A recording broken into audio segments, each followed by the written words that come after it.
Let's talk between the lines.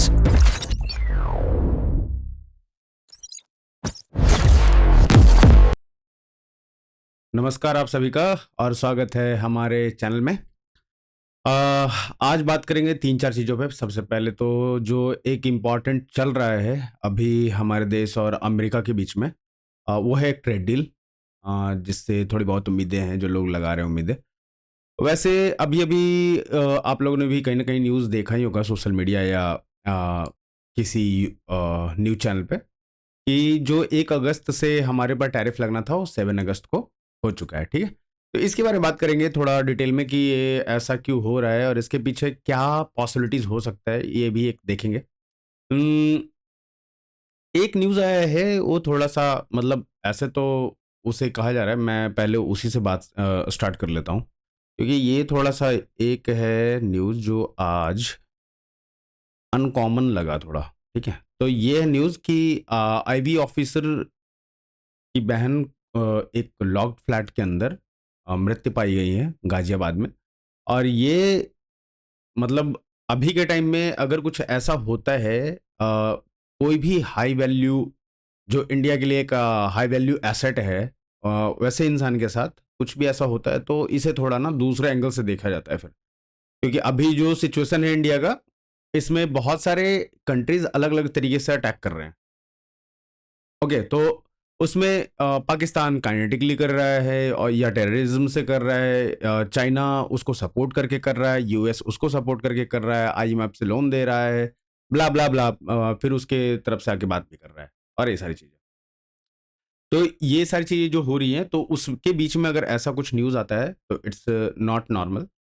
इसके बारे में ये एक थोड़ा खटकने वाला न्यूज़ था। तो गाजियाबाद में ये जो हुआ है, इसके ऊपर ऑब्वियस है, अगर हमें इतना कंसर्न है तो सरकार तो बहुत सारे एंगल से देखती है, और जो एनआईए है तो एनआईए, आईबी, सीबीआई, बहुत सारे एंगल्स होते हैं। फिर इंटेलिजेंस के अलग अलग विंग्स होते हैं, जिसमें आर्मी भी होती है, आर्मी का अपना इंटेलिजेंस होता है, अलग अलग चीज़ होते हैं, उसके थ्रू ये देखा जाएगा।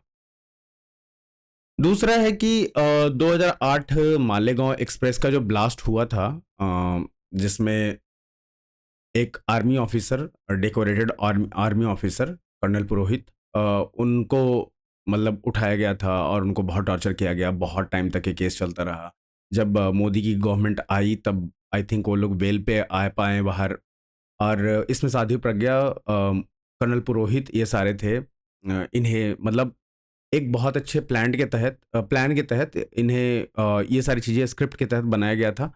और जिस तरह से उस समय का अगर आप न्यूज़ देखोगे या चीज़ें देखोगे, तो जैसे एक बुक लाई गई थी आरएसएस की साजिश वाली, भगवा आतंकवाद, जो एक वर्ड कोइन किया गया था उस समय। और ये उसी मतलब 5 केसेस टोटल ऐसे चले थे, जो डिटेल में है कि 5 केसेस में ऐसे ऐसे बनाए गए थे, जिसके ऊपर एक मतलब जिसका एक निष्कर्ष निकाल के ये बताया जाए कि भगवा आतंकवाद भी है, हिंदू टेररिज्म भी है कुछ। बट वो सारे के सारे धीरे धीरे फेल होते गए, और अब जाके मालेगांव जो कांड था, जो ब्लास्ट था, उसमें अब कर्नल पुरोहित को भी, और ये केस ही एक्चुअली खत्म हो गया।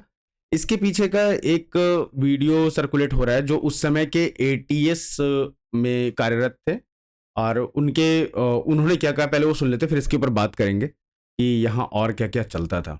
हम धीरे फिर इसके बाद आ जाएंगे हम ट्रंप वाले हिस्से पे।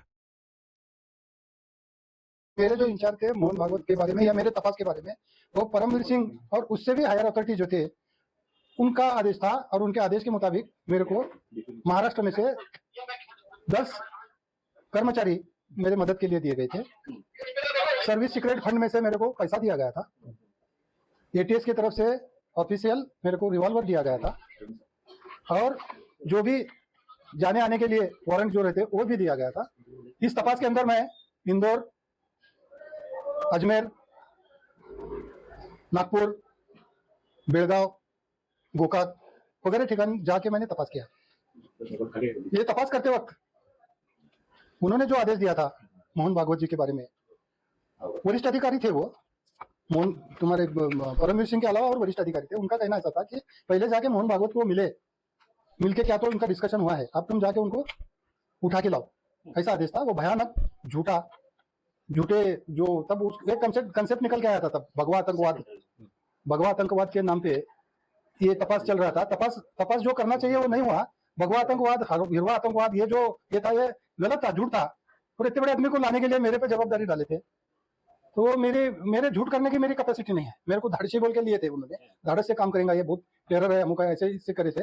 तो मैंने जाके नागपुर में 2 दिन तक रुका मैं, मगर वो काम नहीं किया। क्यों आपके नहीं, वो झूठ काम है तो क्यों का सवाल ही नहीं आता।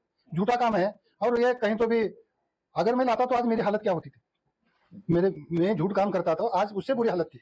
मैं ये काम नहीं किया, इस वजह से मेरे पे झूठा गुना दाखिल हो गया एक। और उसके अंदर मेरे को अरेस्ट किया गया, अरेस्ट करके जेल में डाला गया। फिर मेरे पे चार्जशीट दाखिल हो गया। फिर मैं जितने मेरे पास एविडेंस थे और मेरा जो कहना है, मेरा एफिडेविट है, वो मैंने यहाँ के कोर्ट में पेश किया। मैं निर्दोष छूटा उसमें से। अभी निर्दोष छूट के 10 साल हो गए मेरे को। जब मैं निर्दोष छूटा तो वो डॉक्यूमेंट, जो भी रिकॉर्ड पे डॉक्यूमेंट है, वो पूरे डॉक्यूमेंट एनआई के कोर्ट में चले गए। और वहां पे भी इसका ये जो वर्डिक्ट आया उसके अंदर ये डॉक्यूमेंट पेश किया गया था। तो आपने इनको मतलब अच्छा सुना। फिर ये एटीएस के पूर्व अधिकारी हैं जिन्होंने बताया है। और ये जिस तरीके से इन्होंने प्रस्तुत की चीज़ों को कि क्या उस समय सच होता था, किस तरह से झूठ, और इनको फोर्स किया गया था कि ये काम करो, बट ये इन्होंने रिफ्यूज़ कर दिया। इनको जो भी चाहिए, फिर इनके ऊपर भी केसेस हुए, फिर उसके ऊपर इनको मतलब वो केस इनका ख़त्म हुआ। फिर जब ये निकले तो सारे पेपर्स, ये खुद बता रहे सारी चीज़ें। तो ये बीच में ना, अभी जब ये केस जब ख़त्म किया गया कोर्ट के द्वारा, तो इसमें सोशल मीडिया पे बवाल भी चल रहा था, क्या है तो कौन था उसके पीछे, ऐसा क्या, लोग कैसे बच जा रहे हैं, कोर्ट क्या कर रही है। तो अगर जो एक अधिकारी है जिसके पास, जो स्वयं ये कह रहा है कि मेरे साथ ऐसी ऐसी चीज़ें हुई हैं और मुझे भी फंसाया गया था क्योंकि मैंने ये काम करने से मना किया था, तो ऑब्वियस है कुछ तो चीज़ें फेक की गई थी, राइट।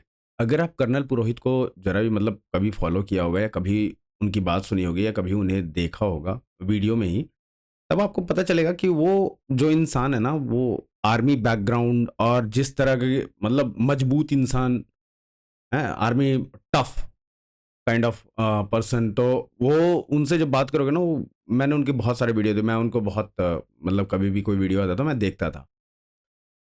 क्योंकि अगर आर्मी के किसी एक डेकोरेटेड ऑफिसर को आप ऐसे किसी केस में फंसाते हो, तो ये इंटरनली एक्सटर्नली मतलब इंटरनेशनल रिलेशन में भी, आप समझ रहे हो, पाकिस्तान की अभी जो हमारे यहाँ जो मारा गया वो ऑपरेशन महादेव में जो टेररिस्ट पहलगाम में थे, जिन्होंने ये सारे कुकर्म किए थे, उन्हें जब मारा गया तो वो उनके एसएसजी कमांडो निकला, ठीक है, उनके कमांडो से है। फिर भी वो ओन तो नहीं करेंगे उसे, ठीक है।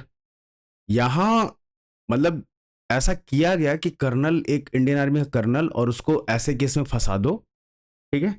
जैसे ही फंसाओगे, ये आर्मी पे भी एक ब्लॉट आएगा, हिंदू उसको तो पहले घेरा ही जा रहा है।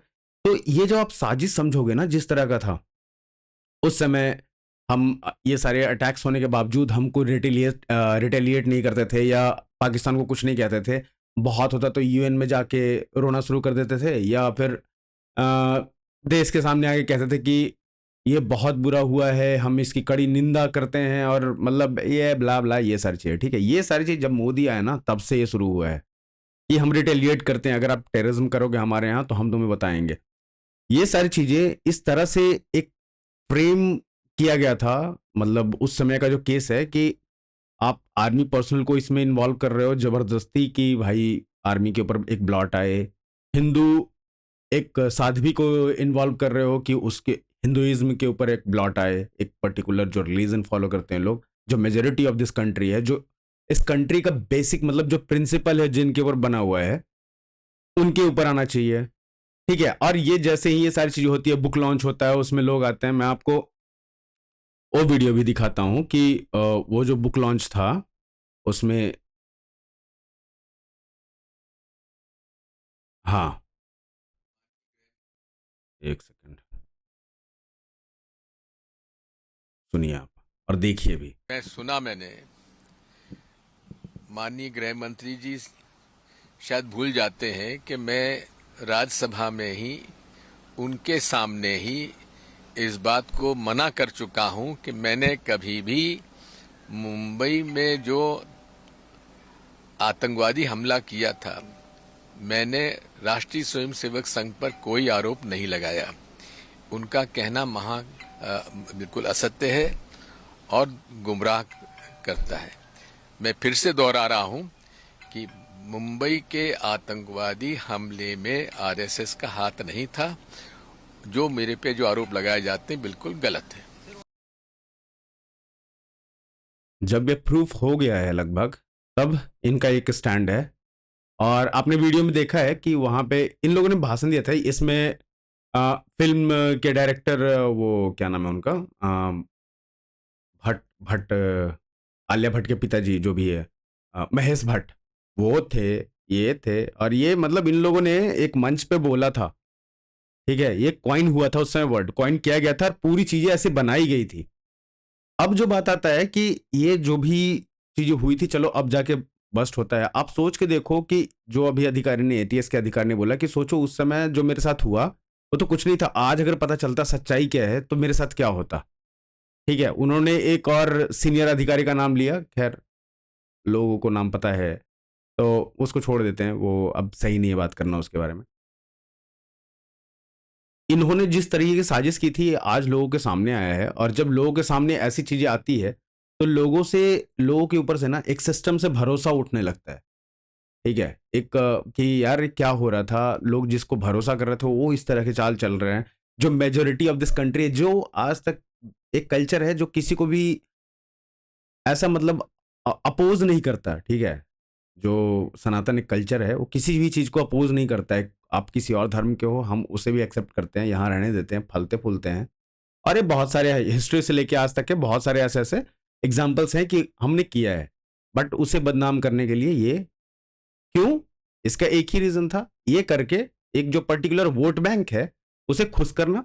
जो एक आइडियोलॉजी है थ्रू आउट द वर्ल्ड चल रहा था, जिसमें पैसे बहुत आते थे, जिसमें चाइना के साथ एमओयू साइन कर लेना, जिसमें जैसा यूएस कह रहा है उस तरह से एड वगैरह आना, अलग अलग एनजीओ से पैसे आना, एनजीओ बना के उसमें पैसे खाना, और इन सारी चीज़ों को जो ना डेवलपमेंट हो रहा है, ना कुछ हो रहा है, ना खजाने में पैसा है, हमारी आर्मी को कुछ नहीं मिल रहा, मतलब जो इक्विपमेंट चाहिए उससे काफ़ी पीछे है, कुछ भी बुलेट प्रूफ तक नहीं है, हैं इस लेवल पे थे हम लोग।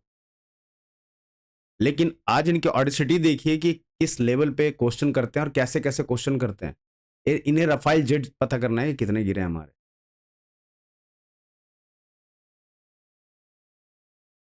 अभी तक ये किसी ने नहीं पूछा कि अगर वॉर एक हुआ है तो उस वॉर में हमारे लोग सारे सही हैं नहीं है। चलिए, ये था आज का ये वाला पार्ट। आगे आते हैं कि आगे और क्या है हमारे पास। उसमें सबसे पहले तो आते हैं कि एक सेकंड, इससे आपको थोड़ा समझ में आएगा कि हम क्या बात करने वाले हैं। तो ये है ड्रिल बेबी ड्रिल। पीछे आपको पाकिस्तान का झंडा दिख रहा होगा, मतलब पाकिस्तान में ड्रिल बेबी ड्रिल। ठीक है, तो ये जो ड्रिल बेबी ड्रिल का सपना देख लीजिए आप पहले। तो ये जो ड्रिल बेबी ड्रिल का सपना जो देखा था ट्रंप ने, जो प्रेसिडेंट बनने से पहले, कि हम सारी चीज़ें ड्रिल करेंगे, ये अब पाकिस्तान के ऊपर देख रहा है, क्योंकि अपने यहाँ तो जितने भी वो वादे किए थे वो नहीं पूरा कर पा रहा है।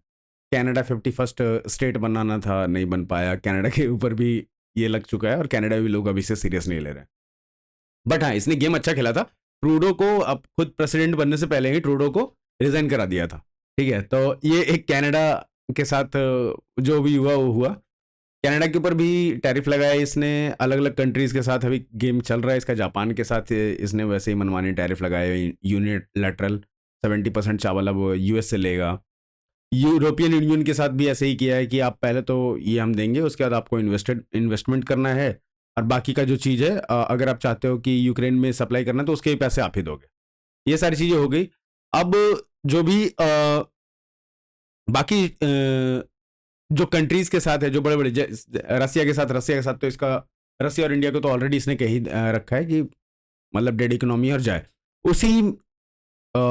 उसी पूरे लिंक में इसने क्या किया कि रसिया के जो एक्स प्रेसिडेंट थे उन्हें भी भला बुरा कह दिया। ठीक है, और इसने बोल दिया कि 2 हमारे न्यूक्लियर सबमरीन डिप्लॉय कर दिए, मैं कर दूंगा। पहली बात कि अगर न्यूक्लियर सबमरीन डिप्लॉय करेगा तो कोई बताएगा नहीं, और रसिया जैसे कंट्री को तू कर भाई, वो पता कर लेगा।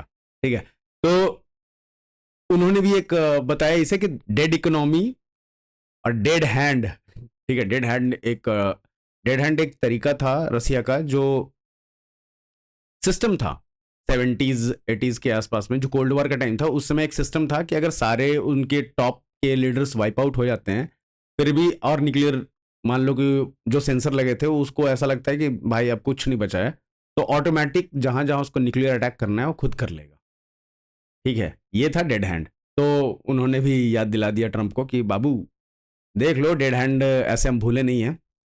अच्छा, ये तो ठीक है, लेकिन अभी इसके बाद एक और चीज है जिसमें है कि जो अभी तक पूरा बातें चल रही थी कि इंडिया रसिया से ऑयल परचेज कर रहा है एंड ब्ला ब्ला, फिर एनर्जी और हथियार, ये दो चीज थे इसके पास जिसके लिए इसने टैरिफ लगाया, 10% का टैरिफ अलग से लगाने के लिए बोल रहा है, सिर्फ एनर्जी के लिए। तो जैसे पता कि जो स्टैट्स है वो ऐसा है कि ये हो इसलिए रहा है क्योंकि हम रसिया को सपोर्ट कर रहे हैं, रसिया से हम फ्यूल ले रहे हैं और उसके साथ जो भी कर रहे हो तो खैर बात की बात है। ये जो हम कर रहे हैं तो ये कह रहे हैं कि रसिया को आप सपोर्ट कर रहे हो, रसिया यूक्रेन में ये जो भी मारपीट कर रहा है वो कर रहा है और आप इसका सपोर्ट कर रहे हो, ठीक है जी। स्टैटिक्स देखते हैं हम, तो स्टैटिक्स देखते समय जिस समय यूक्रेन का युद्ध स्टार्ट हो रहा था उस समय यूरोपियन कंट्री का देखोगे, यूरोपियन यूनियन का देखोगे तो हमसे ज़्यादा कहीं वो उसके साथ ऑयल के लिए ट्रेड कर रहे थे, ठीक है, उतने पैसे दे रहे थे। नेक्स्ट आते हैं, अमेरिका खुद रसिया से यूरेनियम लेता है, ठीक है, और ये सारे बिलियंस में हैं, डॉलर के ये सारी चीज चल रही है, ट्रेड जो है, तो रसिया अमेरिका खुद लेता है, बट उसको खुद की जो चीजें करता है उसे लगता है कि नहीं नहीं हम कहाँ यूक्रेन को रसिया को फंड करेंगे यूक्रेन को मारने के लिए।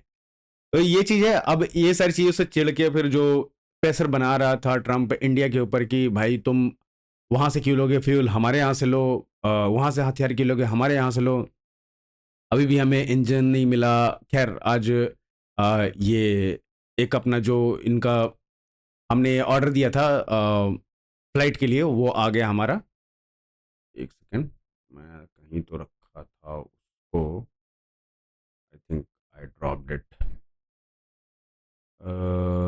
जस्ट एक सेकेंड, ओके आई थिंक मैं कहीं तो ड्रॉप कर गया, ठीक है।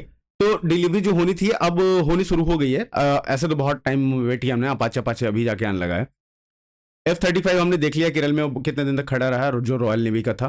तो F-35 हमने, अब क्या हुआ है, दो अलग अलग चीजें आई है, ठीक है। एक आया न्यूज कि हम ब्लूमबर्ग से कि हमने F-35 को रिजेक्ट कर दिया कि हमें नहीं चाहिए। दूसरा एक न्यूज आया जिसमें ट्रंप खुद कह रहा है कि पहले जो रॉयटर में न्यूज आया था कि सोर्सेस कह रहे हैं कि इंडिया है जो पॉज कर चुका है ऑयल परचेजिंग रसिया से, ठीक है। इस पे फिर एमईए का आ चुका है कि ऐसा कुछ नहीं है भाई, हम जो जैसा चल रहा था वो ऐसा चल रहा है और आप ऐसा नहीं कर सकते। अगर आपको ऐसा कुछ करना है तो आपको उसकी जहां से तेल आ रहा था भी, अगर उसको बंद करना है सोर्स को, तो आपको 6-7-8 महीने ऐसे लगेंगे, 3-4-5-6 कितना भी स्पीड कर लोगे तो इतना तो लगेगा। आपको अलाइन करना पड़ेगा कोई और सोर्स जहां से हम उसको ले सकें और वापस अपना काम चालू कर सके, राइट। तो आप ऐसा नहीं कि अचानक करें, उधर से बोला जैसे हमने बोला गया खत्म कर दो, खत्म नहीं। ये सारी चीजें आई, जैसे ही आई ट्रंप चचा को एक बार सुन लीजिए। पहले तो मैं ये सुना देता हूँ ट्रंप चचा क्या कह रहे हैं के नारंगी चाह। चलो, In terms of the penalties on India, what numbers are you looking at, and are you going to be having a conversation with... Well, I understand India no longer is going to be buying oil from Russia. That's what I heard. I don't know if that's right or not, but that's a good step. We'll see what happens. Okay?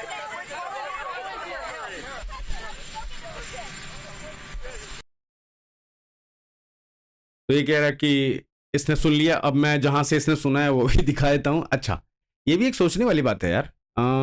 देखो, ये है Reuter का exclusive, India state refiners pause Russia oil purchase says, जो भी है sources.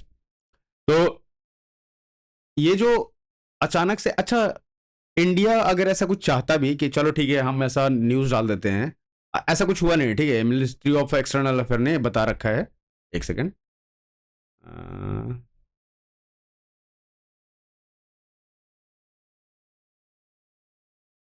ठीक है। Ministry of external affair ने बताया कि ऐसा कुछ भी नहीं है। वो जो हमारे स्पोक्स पर्सन है MEA के, उन्होंने बताया कि हमारे जैसे चल रहा है वैसे ही चल रहा है, और हम ऑब्वियस है जो हमने बोला है पहले कि हम अपने नेशनल इंटरेस्ट के लिए जो करना होगा वो करेंगे। तो अब आते हैं न्यूज़ पे कि ये न्यूज़ आया कैसे। अब देखो ट्रंप क्या है ना, ट्रंप सबसे पहले क्या करता है कि कुछ बड़ा सा आपके सामने फेंकता है कि भाई मैं तुम्हें ना तुम्हारे ऊपर सैंक्शन लगा दूंगा, ठीक।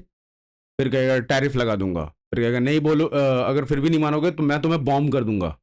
ओके, तो ये सारी चीज़ें टैंट्रम फेंकता है सामने वाले के ऊपर। सामने वाला कुछ भी करता है तो थोड़ा बहुत तो प्रेशर में आएगा। उसके बाद कहेगा ठीक है यार, तुम्हें क्या ट्रेड चाहिए तो चलो ट्रेड कर लेते हैं।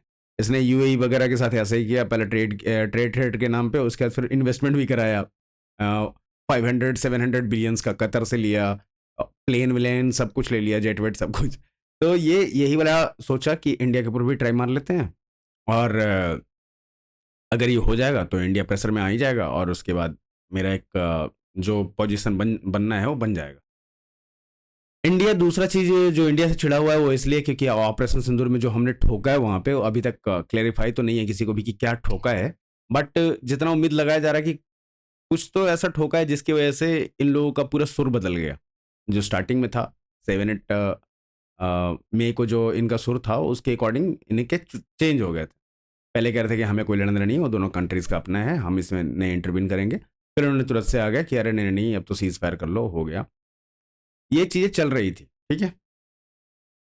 तो एक वहां का था, दूसरा यहाँ का, तीसरा इसका बड़बोलापन ऐसा है कि ये पहले जो बोल देता है अब उसके ऊपर इसको रहना पड़ेगा। 25% इसने कह तो दिया, और इंडिया से चाह रहा है कि इंडिया कुछ जवाब दे कि मैं फिर से उसको कुछ बोलूं, और ये ऐसे ही मोदी को कॉल कर रहा है, मोदी फोन नहीं, बात नहीं कर पा रहे हैं मोदी से। तो ये सारी चीज़ें होने लगी, और इंडिया ऐसे ही साइलेंट ट्रीटमेंट दे रहा है, इससे और ही चिढ़ रहा है। चिढ़ते चिढ़ते इसने रसिया को भी झोंक दिया कि भाई मैं ये कर दूंगा वो कर दूंगा। अब इंडिया ना तो हिलने को तैयार है, ना रसिया हिलने को तैयार है, ये गया है फंस। मुझे जहां तक लगता है दो चीजें हो सकती है, ठीक है। एक तो इंडिया के पास ये एक्सेस नहीं है कि इंडिया कुछ ऐसा करके और न्यूज झूठा सोर्स के थ्रू ऐसा कुछ भी करवा दे, वो भी रॉयटर में। ना ना ना, रॉयटर में पॉसिबल ही नहीं है इंडिया के लिए। इंडिया नहीं कर सकता। अगर कर सकता तो ऑपरेशन महादेव के टाइम पे एक आया था कि इन्होंने ही लिखा था कि 3 मेन किल्ड, जबकि वो टेररिस्ट थे 3, ठीक है। तो ये ऐसे चलते हैं हमारे साथ, इंडिया के साथ BBC, ये वो सारे NYT सारे ऐसे ही चलते हैं। तो ये हम नहीं करा सकते। ये जिसने भी कराया ना, ये इसके बड़बोलेपन की वजह से किया है कि इसको ट्रंप को फिर ऐसे करके बताएं कि भाई देखो देखो देखो, ये अमेरिकन को बताने के लिए देखो कि इंडिया ने ना पॉज कर दिया। मैंने जैसे टैरिफ की बात की, इंडिया ने पॉज कर दिया अपना परचेजिंग रसिया के साथ ऑयल के लिए, और अब इंडिया हमारे अकॉर्डिंग चलेगा, हमारे साथ ट्रेड करेगा। अरे फिर से जो 7 दिन का इसने एक्सटेंशन मांगा है ना, इसे पता है कि इंडिया 1 इंच नहीं हिलेगा, ये चाहे कुछ भी कर ले। जो इंडिया कह रहा है वो कह रहा है। तो ये अपने आप को जस्टिफाई करने के लिए, करेक्ट करने के लिए ये सारे चाल चल सकता है। इसका जो डीप स्टेट है या फिर इसके आसपास के जो लोग होंगे, इसके पार्टी वाले, वो ऐसे चाल चल सकते हैं। इंडिया का थोड़े चांसेस कम लगते हैं। एक दूसरा है कि हमने F-35 हमने रिजेक्ट कर दिया। चलो जी, मान लेते हैं F-35 हमने रिजेक्ट कर दिया, जबकि ऐसा भी मतलब सोर्सेस ही कह रहे हैं, ये कुछ आया नहीं है, ब्लूमबर्ग ने सोर्सेस का नाम लेके ही छापा है। F-35, चलो सुखोई Su-57 पे हमारी बात अगर चल रही है, ये अभी तो इसका पता नहीं चलेगा, क्योंकि देखो इंडिया इतना जल्दी बैकफुट पे तो नहीं आएगा, ये तो कंफर्म है। इंडिया नहीं आएगा बैकफुट पे। दूसरी चीज़ है कि इंडिया को जिस तरीके से अपना डील चाहिए वो उसी तरीके से अपना डील लेगा, चाहे किसी को भी बैकफुट पे जाना पड़े वो जाएगा।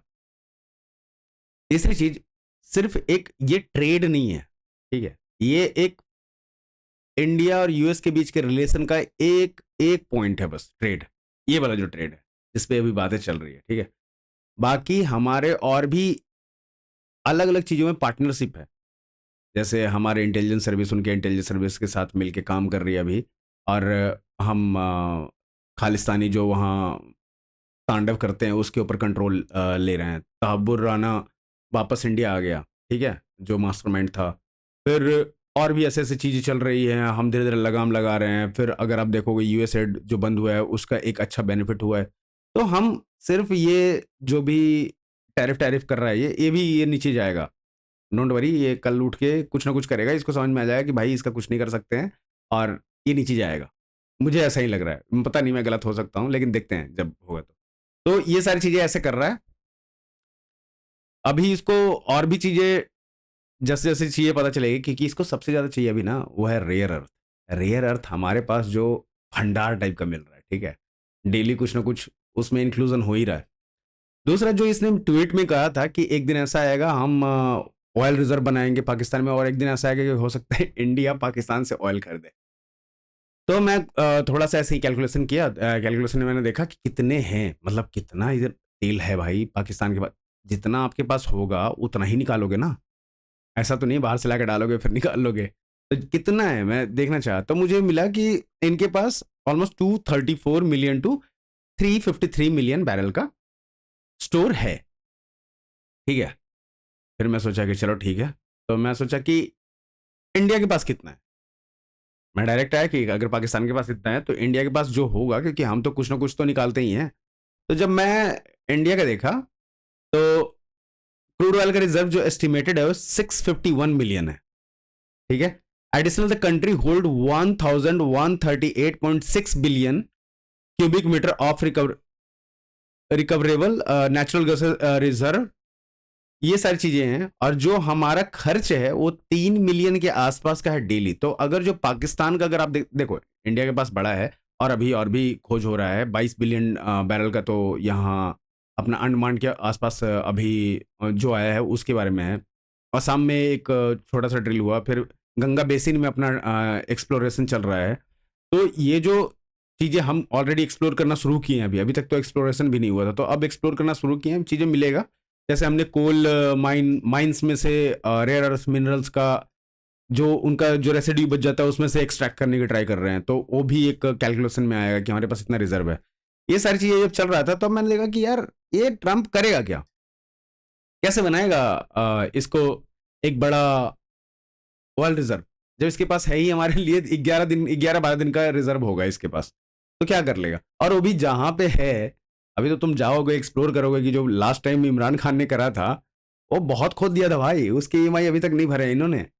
ट्रंप को ऐसा है कि ट्रंप पाकिस्तान को 19% का टैरिफ लगाया, आप समझो। पहले क्रिप्टो करेंसी वहां खुलवा दिया, उसके लिए उनको चाहिए एनर्जी, वो भी continuous energy. Crypto currency mining के लिए अगर आपका एनर्जी कंटिन्यूअस नहीं है तो बहुत मुसीबत है, उसके लिए ऑल्टरनेटिव रखना होगा, और काफी एनर्जी लेता है, वो चाहिए, ठीक है। तो ये सारे इन्वेस्टमेंट है उसके, और पाकिस्तान को अभी लग रहा है कि अरे अभी तो तेल आ जाएगा, ये आ जाएगा। ट्रंप का जिस दिन उसका टेंशन खत्म हुआ कि हमें अब नहीं चाहिए पाकिस्तान, उस दिन पाकिस्तान घुलट के मर जाएगा। या देखो अभी तो घूमना बाकी है, एक बार इसका ट्रेड वाला या मिड सेशन वाला निकल जाए, इलेक्शन वाला, फिर देखते हैं क्या खुल के आता है अमेरिका से। आज के लिए अभी इतना ही, फिर कल मिलते हैं अगले न्यूज़ में अगले एक नए विश्लेषण के साथ, और तब तक के लिए नमस्कार, राम राम, जय हिंद।